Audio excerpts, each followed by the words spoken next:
대법원이 이른바 곰탕집 성추행 사건에 대한 유죄 판결을 확정했습니다. 피해자의 진술이 사실상 유일한 증거였는데 대법원은 이를 함부로 배척해서는 안 된다며 강제추행이 있었다는 사실을 인정했습니다. 이경국 기자입니다. 이른바 곰탕집 성추행 사건에 대한 대법원의 판단은 유죄였습니다. 사건 발생 2년 만에 사법부가 강제추행이 맞다고 최종 결론을 내린 겁니다. 재판부는 피해자 등의 진술 주요 부분이 일관되고 모순되는 부분 없이 허위로 피고인에게 불리한 진술을 할 이유가 분명하지 않다면 그 진술의 신빙성을 특별한 이유 없이 함부로 배척해서는 안 된다고 판단했습니다. 앞서 A씨는 지난 2017년 대전의 한 식당에서 모임을 마치고 일행을 배웅한 뒤 옆에 있던 여성의 엉덩이를 움켜잡은 혐의로 기소됐습니다.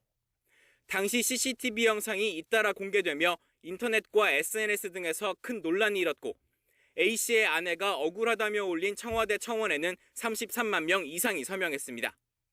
남성단체와 여성단체가 잇따라 집회를 여는 등 이성 간 갈등으로 번지기도 했습니다. 원칙을 준수하라! 준수하라! 준수하라! 오랜만에 옳은 판결! 성추행은 강력범죄! A씨는 재판 과정에서 피해자 진술에 의구심을 제기하며 식당 CCTV에 잡힌 1.3초라는 시간이 범행하기에는 너무 짧았다고 주장했습니다. 하지만 1심은 피해 여성의 진술이 믿을 만하다며 이례적으로 검찰이 구형한 벌금 300만 원보다 무거운 징역 6개월의 실형을 선고하고 법정 구속했습니다. 2심은 형량이 지나치다며 징역 6개월에 집행유예 2년으로 감형했지만 마찬가지로 유죄로 판단했습니다.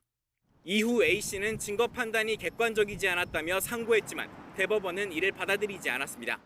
이 사건에서는 피해자의 진술이 매우 자연스럽고 구체적이고 또한 수사와 재판 과정에서 중요 부분에 변화가 없었습니다. 선고 이후 A씨의 아내는 피해자의 일관된 진술 하나에 남편이 평생 전과 기록을 달게 됐다며 억울함을 토로했습니다. 대법원의 유죄 판단으로 재판은 마무리됐지만 한때 실형까지 내렸던 양형에 대한 논란은 쉽게 가라앉지 않을 것으로 보입니다. YTN 이경국입니다.